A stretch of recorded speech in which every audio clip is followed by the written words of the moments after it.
जय हिंद दोस्तों, स्वागत करता हूं आपका एरो 36 के इस ऑनलाइन प्लेटफॉर्म में। छत्तीसगढ़ पुलिस कांस्टेबल भर्ती 2023-24 टारगेट 90 डे सीरीज का आज हमारा 28वां दिन है। 28वां दिन क्या देखने वाले हैं? छत्तीसगढ़ का इतिहास सब्जेक्ट।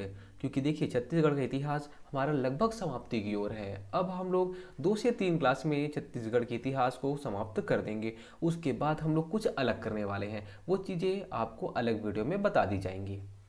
तो आज का हमारा टॉपिक है भारत छोड़ो आंदोलन, षड्यंत्र केस और व्यक्तिगत सत्याग्रह। यहाँ से जो जो क्वेश्चन बनते हैं हमारे एग्जाम में, सारे क्वेश्चन देखेंगे। तो चलिए देखते हैं कि यहाँ से कौन कौन से क्वेश्चन बन सकते हैं।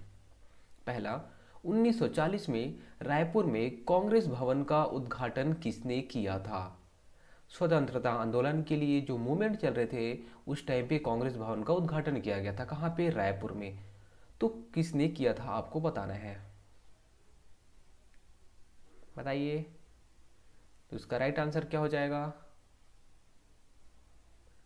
बी, वल्लभ भाई पटेल। कब? 1940 में रायपुर आते हैं, रायपुर में कांग्रेस भवन का उद्घाटन करते हैं। इतना आपको याद रखना बहुत इंपॉर्टेंट है। रायपुर में होता है कब? 1940 में। दूसरी चीज आपको याद रखना है, किसने किया था? तो वल्लभ भाई पटेल जी ने किया था। इन्हें क्या बोला जाता है? लौह पुरुष भी बोला जाता है। लौह पुरुष। व्यक्तिगत सत्याग्रह के दौरान निम्नलिखित में से किसने इस राज्य में इसका प्रारंभ किया? किसका प्रारंभ?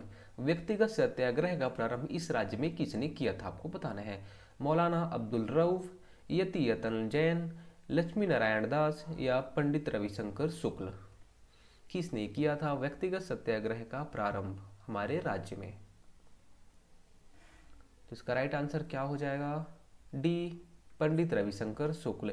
कहाँ से किए थे? तो रायपुर से। रायपुर के माना क्षेत्र से। माना एयरपोर्ट आप जानते होंगे, यहीं पे है एक क्रिकेट स्टेडियम। क्या नाम है उसका? वीर शहीद वीर नारायण सिंह क्रिकेट स्टेडियम आप जानते होंगे। कहाँ पे है ये? माना रायपुर में ही है। इतनी चीजें आपको याद रखनी है। पहला सत्याग्रही, अगर छत्तीसगढ़ का पहला व्यक्तिगत सत्याग्रह किसने किया था, तो पंडित रविशंकर शुक्ल जी ने किया था। ये आपको याद रखना है। भारत छोड़ो आंदोलन के दौरान इस राज्य के निम्नलिखित में से किस स्थान पर जिला कचहरी में आग लगाने का प्रयास किया गया? रायपुर, बिलासपुर, धमतरी, दुर्ग। भारत छोड़ो आंदोलन के दौरान किस स्थान पर जिला कचहरी में आग लगाने का प्रयास किया गया आपको बताना है। कौन सी जिला कचहरी में आग लगाने का प्रयास किया गया बताइए। इसका राइट आंसर क्या हो जाएगा? दुर्ग। दुर्ग के जिला कचहरी में आग लगाने का प्रयास किया गया था।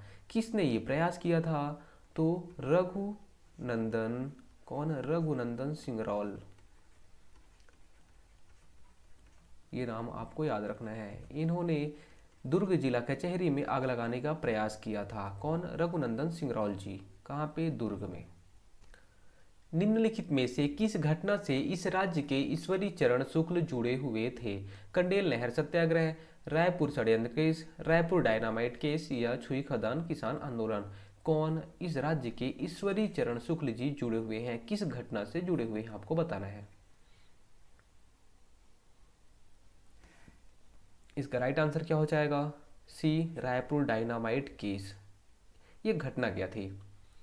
भारत छोड़ो आंदोलन के दौरान प्रमुख नेताओं को जेल में बंद कर दिया जाता है। जो प्रमुख नेता रहते हैं उन्हें जेल में बंद कर दिया जाता है।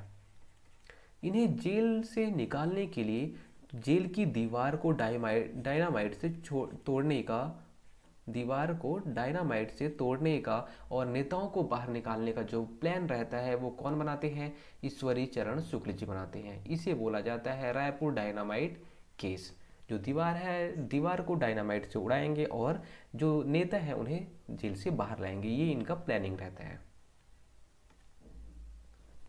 भारत छोड़ो आंदोलन के दौरान रायपुर के डिप्टी कमिश्नर कौन थे? R K Patil, E D Brett, mister Gear या मोहम्मद अली। भारत छोड़ो आंदोलन के दौरान रायपुर के डिप्टी कमिश्नर कौन थे? तो इसका राइट आंसर क्या हो जाएगा? ए, आर के पाटिल। छत्तीसगढ़ में जंगल सत्याग्रह के दौरान 21 जनवरी 1939 को रामाधीन गौड़ निम्नलिखित में से किस स्थान पर शहीद हुए? डोंडी लोहारा, गंडई, तमोरा या बदरा टोला? कौन? रामधीन गौड़ कौन से स्थान पर शहीद होते हैं जब वो जंगल सत्याग्रह करते रहते हैं? कब? 1939 को। बहुत इंपॉर्टेंट नाम है, आप इसको याद रखेंगे। कौन? रामधीन गौड़, है ना। कौन सी जगह पे शहीद होते हैं? कौन सी जगह पे? बदरा टोला। बदरा टोला है कहाँ पे? राजनांदगांव पे। कब? 1939 में शहीद होते हैं। D right answer. इस राज्य के निम्नलिखित में से किस व्यक्ति ने मई 1936 में मध्य प्रांत के गवर्नर का अस्थायी कार्यभार ग्रहण किया था? मध्य प्रांत के गवर्नर के रूप में अस्थायी कार्यभार किसने ग्रहण किया था? पंडित रविशंकर शुक्ला, ठाकुर छेदीलाल, ई राघवेंद्र राव या घनश्याम सिंह गुप्त? बताइए, कौन मध्य प्रांत के गवर्नर का स्थायी कार्यभार ग्रहण किया था? इसका राइट आंसर क्या हो जाएगा? सी, ई राघवेंद्र राव। भारत छोड़ो आंदोलन के दौरान इस राज्य के रायपुर स्थित निम्नलिखित में से किस शिक्षण संस्थान के विद्यार्थियों ने सक्रिय भाग लिया था? राजकुमार कॉलेज, सेंट पॉल स्कूल, राष्ट्रीय विद्यालय या छत्तीसगढ़ कॉलेज? कब भारत छोड़ो आंदोलन के दौरान इस राज्य के कौन से शिक्षण संस्थान में विद्यार्थियों ने डायरेक्टली या सक्रिय रूप से भाग लिया था? बताइए, कौन से शिक्षण संस्थान के विद्यार्थियों ने भाग लिया था? इसका राइट आंसर क्या हो जाएगा? छत्तीसगढ़ कॉलेज या छत्तीसगढ़ महाविद्यालय। ये बनता कब है? 1937 के आसपास ये बनता है। और भारत छोड़ो आंदोलन के दौरान यहाँ के जो विद्यार्थी रहते हैं वो डायरेक्ट यहाँ पे भाग लेते हैं इस आंदोलन में। 1938 में खैरागढ़ में कौन से दल का गठन हुआ? प्रखर प्रहरी, चैनी मैनी दल, जागृत दल या सेवा दल? कब? 1938 में खैरागढ़ में कौन से दल का गठन होता है?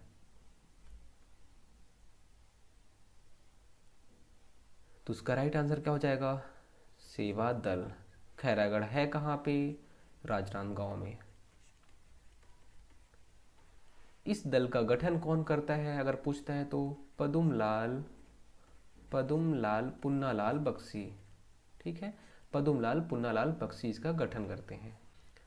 भारत छोड़ो आंदोलन के दौरान नागपुर के सरकारी भवन पर तिरंगा झंडा फहराने वाले छत्तीसगढ़ के युवक का नाम था? कुंज बिहारी चौबे, बलीराम आजाद, ठाकुर रामकृष्ण, सुधीर मुखर्जी? बताइए कि नागपुर के सरकारी भवन पर तिरंगा झंडा कौन फहराया था? कब? भारत छोड़ो आंदोलन के दौरान। तो उस छत्तीसगढ़ के युवक का नाम बताइए, कौन था? इसका राइट आंसर क्या हो जाएगा? ठाकुर रामकृष्ण जी। ठाकुर रामकृष्ण क्या करते हैं? नागपुर के सरकारी भवन पर तिरंगा झंडा फहराते हैं। आज का हमारा लास्ट क्वेश्चन है, सूची 1 को सूची 2 से सुमेलित करिए। सूची 1, सूची 2।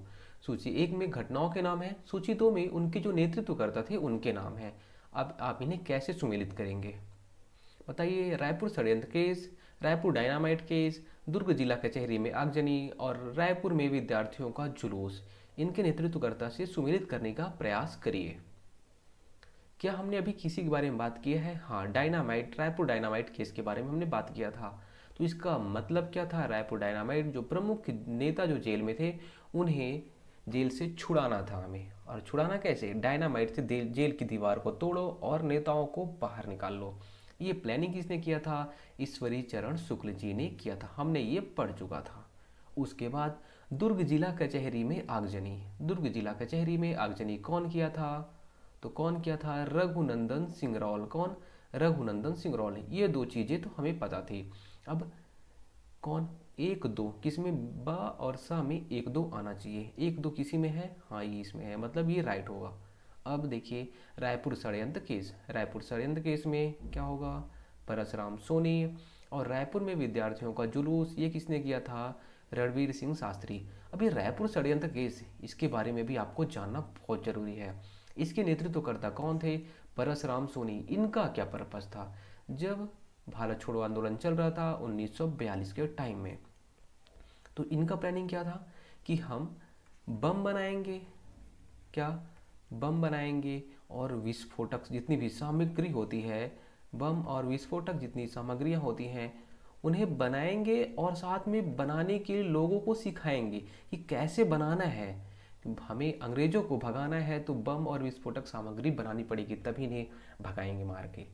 इसलिए इनको प्रशिक्षण देने का काम है वो किसने किया था? प्रशिक्षण देने का काम परशुराम सोनी ने किया था। लेकिन इनका प्लान फेल हो जाता है। क्यों? कौन? शिवनंदन, एक व्यक्ति है शिवनंदन, वह मुखबिरी कर देता है, अंग्रेजों को बता देता है कि ऐसा प्लानिंग बना रहे हैं कि बम बनाएंगे, विस्फोटक सामग्री बनाएंगे। तो सिखा रहा है वो सामने वाला, कौन? परशुराम सोनी। ये सिखा रहे हैं लोगों को कि कैसे बम बनाया जाता है, कैसे विस्फोटक सामग्री बनाई जाती है। तो जब शिवनंदन मुखबिरी कर देते हैं तो इनका जो प्लान रहता है वो फेल हो जाता है। तो मुखबिरी कौन करता है ये भी पूछता है। तो मुखबिर कौन था? शिवनंदन। और प्रशिक्षण कौन देता था? परशुराम सोनी। इतनी चीज़ें हमें याद रखनी है। तो दोस्तों उम्मीद करता हूँ आज क्लास आपको अच्छी लगी होगी। अगर क्लास अच्छी लगती है तो दोस्तों तक शेयर जरूर करें। धन्यवाद।